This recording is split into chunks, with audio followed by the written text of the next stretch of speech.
Gujarat's #1 engineering university, Sankalchand Patel University, 9642706257.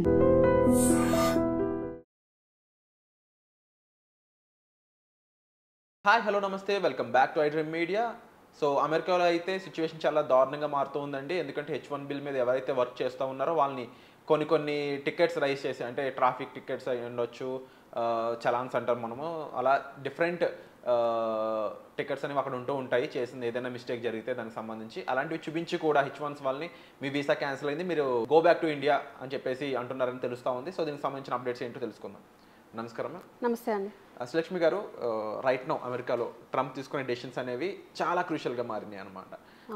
నేను రీసెంట్గా చూస్తున్న న్యూస్ ప్రకారం H1B వీసాల మీద ఎవరైతే వర్క్ చేస్తూ ఉన్నారో, ఇన్ కేస్ ఆ పర్సన్ ఎవరైనా సరే ఒక ట్రాఫిక్ వైలేషన్ చేసినా, లేకపోతే ఇంకేదైనా వైలేషన్ అక్కడ ఉన్న పాలసీస్లో ఎక్కడైనా ఏదైనా వైలేషన్ చేసినా, ఈ రీజన్ దీని మీద టికెట్ రైజ్ అయింది, సో మీరు ఫైన్ కట్టడం ఇది కాదు, మీ వీసా క్యాన్సిల్ అయింది, గో బ్యాక్ టు ఇండియా అని చెప్పేసి వాళ్ళకి మెయిల్స్ వస్తున్నాయి, వాళ్ళకి మెసేజ్ వెళ్తున్నాయని తెలుస్తూ ఉంది.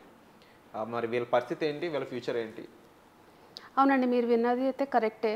లైక్ H1B హోల్డర్స్ వాళ్ళకి ప్రాపర్ పేపర్ వర్క్, ఒక ఎంప్లాయర్ ఉండి వాళ్ళు ప్రాపర్ ఒక ఎంప్లాయర్తో వర్క్ చేస్తున్న వాళ్ళకి కూడా సిల్లీ థింగ్స్ పైన వాళ్ళకి వీసా క్యాన్సిలేషన్ అనే ఈమెయిల్స్ అయితే వస్తున్నాయి. మీకు వచ్చిన ఎంక్వైరీస్ కాదు, మాకు కూడా కాల్స్ వస్తున్నాయి. పర్సనల్గా మా ఫ్యామిలీలో కూడా కొంతమందికి జరిగాయి అలాగా. ఏంటంటే లైక్ సింపుల్గా like he is not even expecting అనమాట. ఈమెయిల్ వచ్చేసి క్యాన్సిల్ అయిపోయింది, వీసా అయిపోయింది, మీరు వెళ్ళిపోవాలి ఇండియాకి అని హార్డ్లీ ఒక 2-3 డేస్ ఇస్తున్నారు అనమాట. Pack your bags and go అని చెప్పేసి. సో అక్కడ ఉండి ఫైట్ చేసుకుంటే మళ్ళీ అది వాళ్ళకి ఫ్యూచర్లో ప్రాబ్లం అవుతుందని చెప్పేసి చాలామంది వెనకైతే వచ్చేస్తున్నారండి. ఇది 100% ఈజ్ నాట్ ఎథికల్ అండి. అంటే ఇప్పుడు ఒక ట్రాఫిక్ టికెట్ గురించి మీరు వీసాని క్యాన్సిల్ చేసుకునే అంత తప్పైతే ఎవరు చేయలేదు. దానికి సరైన మీకు కమ్యూనిటీ సర్వీసో లేకపోతే ఆ ట్రాఫిక్ టికెట్కి సంబంధించిన పేమెంట్ ఏదైతే ఉందో చేయించుకొని ఫైన్ కట్టించేసుకొని ఈ కమ్యూనిటీ సర్వీసెస్ కింద కొన్ని వీక్స్ మీరు వెళ్ళి సర్వీస్ చేసేస్తే అది యుల్ నో సరిపోతుంది. అది దట్ ఈస్ హౌ బయట మన అన్ని కంట్రీస్లో అదే పాలసీ ఉంటుంది. మీరు ఫైన్ కట్టేస్తారు, కొన్ని కమ్యూనిటీ సర్వీసెస్ వెళ్ళి అటెండ్ అవుతారు, అది it will be waived off అనమాట. కానీ వీసా క్యాన్సిల్ చేయడం అన్నది it's not fair what they are doing. అంటే ట్రంప్ గారు చేస్తున్న యాక్షన్స్ అవన్నీ మనము పాజిటివ్గా తీసుకునే స్కోప్ అయితే లేదు. Especially H1B holders. ఇప్పుడు H1B హోల్డర్స్కి ఎంతో కష్టపడితే ఆ స్టేజ్కి వస్తారు. వాళ్ళు చదువుకున్న తర్వాత OPT పైన CPT పైన వర్క్ చేసుకొని ఒక ఎంప్లాయర్ని మనం ప్రాపర్గా, అంటే పాస్ట్లో అయితే హ్యూజ్ నెంబర్ ఆఫ్ అప్లికేషన్స్ వేసేసుకొని ఈ ఎంప్లాయర్ కాకపోతే ఇంకొక ఎంప్లాయర్, జెన్యూన్ క్యాండిడేట్స్ చాలామంది ఉంటారండి. ఒకటే ఎంప్లాయర్ని పట్టుకొని వాళ్ళతోనే వర్క్ చేసి, మా సొంత కజిన్ ఉన్నారండి, ఒకటే ఎంప్లాయర్తో ఉండి అతనితో వస్తేనే నేను వేసుకుంటానని he waited for 2 years. Pick అయింది, లాస్ట్ ఇయర్ పిక్ అయింది, గ్రాంట్ అయింది. అట్లా జెన్యూన్ క్యాండిడేట్స్ చాలామంది ఉన్నారు. ఇప్పుడు పేరెంట్స్ ఎంతో కష్టపడి పంపిస్తారండి. H1B అంటే ఇట్స్ స్టడీ అంటే అంత ఈజీ కాదు, it's almost very expensive. So అంతా మనం ఇన్వెస్ట్మెంట్ పెట్టిన తర్వాత తీరా ఒక సెటిల్మెంట్ ఆప్షన్ వస్తుంది అనే స్టేజ్లోనే మనకి ఇలా వీసా క్యాన్సిల్ అయిపోతే it is very depressing and it's very hurting. But మనం ఇక్కడ మైండ్లో బేర్ చేసుకోవాల్సిన ఏంటంటే H1B హోల్డర్స్కి it is an eye opener అనమాట. ఏంటంటే మీకు US ఒకటే ఆప్షన్ కాదు, చాలామందికి అవేర్నెస్ లేదు, చాలామందికి తెలియదు. They are also eligible for పక్క countries permanent residency. Like Canada ఉంది కదా మనకి USకి పక్కనే, వాళ్ళు దే ఆర్ ఎలిజిబుల్ ఆటోమేటికలీ. వాళ్ళకి ఎలిజిబిలిటీ క్రైటీరియా అయితే వాళ్ళు ఫుల్ఫిల్ అవుతారు, ఎందుకంటే they have a proper masters degree. Majority of them స్టెమ్లోనే ఉంటారు.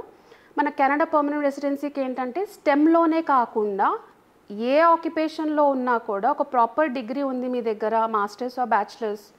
Either you can be an accountant, you can be a teacher, you can be into trades, transportation, health care. ఇవన్నీ occupations వాళ్ళకి highly they are in demand for Canada. అది కూడా ఏంటి, మనం మాట్లాడుతుంది permanent residency.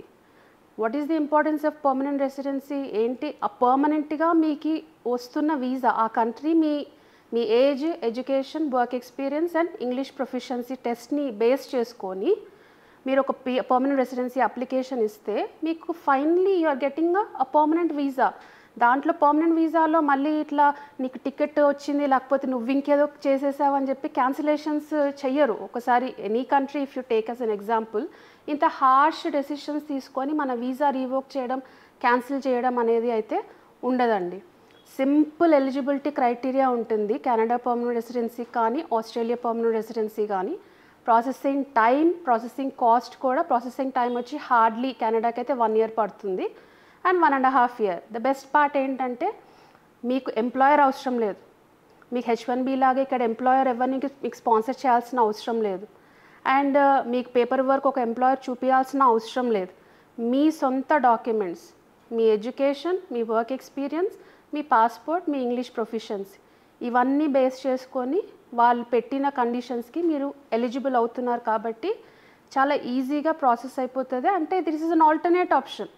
మీరు ప్యానిక్ అయ్యి ఇప్పుడు చాలామంది అబ్రాడ్ వెళ్ళినాక US ఆర్ UK ఏ కంట్రీ వెళ్ళిన తర్వాత కూడా ఒక 1 year 2 years అక్కడ మీరు ఉన్న తర్వాత you don't prefer coming back to our home country.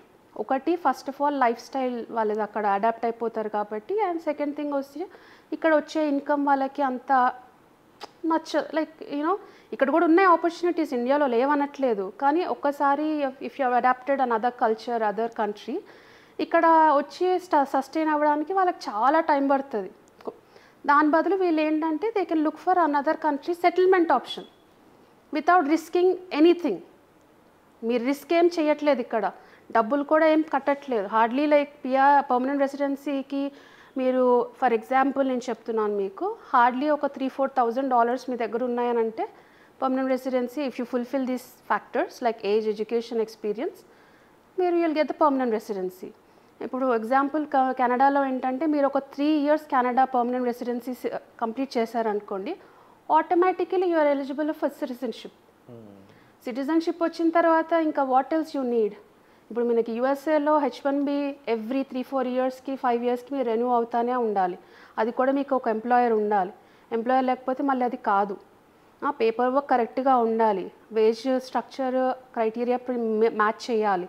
ఇవన్నీ చేస్తేనే మీకు మళ్ళీ రెన్యువల్ చేసుకోవడానికి ఆప్షన్ వస్తుంది. ఇంకా గ్రీన్ కార్డ్ అయితే అది మీ లక్, వస్తే లేకపోతే లేదు. సిటిజన్షిప్ అయితే మీరు మర్చిపోవాలి. అట్లాంటిది బదులు మీరు ఈ కంట్రీ ఆప్షన్స్ ఇస్తుంది కదా, మీకు ఆల్టర్నేట్ ఆప్షన్స్ ఉన్నాయి మీ చేతిలో. చాలామందికి తెలియదు, like they are not aware of it that వాళ్ళు మేము ఎందుకు ఎలిజిబుల్ అవుతాము అని క్వశ్చన్స్. ఎందుకంటే మాకు వచ్చే కాల్స్లోనే చాలా ఉంటాయి అన్నమాట. ఎంక్వైరీస్లో ఏంటంటే అవునా మేడం మాకు తెలియదు అసలు మేము ఎలిజిబుల్ అవుతామని. ఎందుకంటే పీపుల్ ఆర్ నాట్, ఆ ఎక్స్పోజర్ లేక, ఆ అవేర్నెస్ లేక they are stepping back. But problem ఏం లేదు, ఇబ్బంది పడాల్సిన అవసరం ఏం లేదు, పానిక్ అవ్వాల్సిన అవసరం లేదు, ఆ కంట్రీకి వెళ్ళి చేసుకోవాల్సిన అవసరం కూడా లేదు. బెస్ట్ పార్ట్, మీరు ఎక్కడున్నా ప్రపంచంలో ఎక్కడున్నా కూడా మీరు అప్లికేషన్ వేసేసుకోవచ్చు Canada permanent residency or Australia permanent రెసిడెన్సీకి. సో ఈ రెసిడెన్సీకి సంబంధించి కూడా చాలా డౌట్స్ ఉంటూ ఉంటాయి చాలామందికి. అవునండి. అండ్ ఎంప్లాయ్మెంట్ మారాలి అని ఫిక్స్ అయిపోయినా, లేదంటే అమెరికా అంటే ముఖ్యంగా చలాన్స్ పడి వెళ్ళిపోమన్న వాళ్ళే కాదు, మిగిలిన వాళ్ళు కూడా జాగ్రత్త పడాలి కాబట్టి చెప్తున్నాను. ప్రొసీజర్ తెలుసుకోవడం, డాక్యుమెంటేషన్ ఇంకేముంటుంది. ఈవెన్ దో మనం ఆస్ట్రేలియా లేదంటే యూరోపియన్ కంట్రీస్కి ఆప్ట్ అవుతున్నామంటే అక్కడి నుంచి వీసాకి సంబంధించిన ప్రొసీజర్ ఈ విధంగా ఉంటుంది.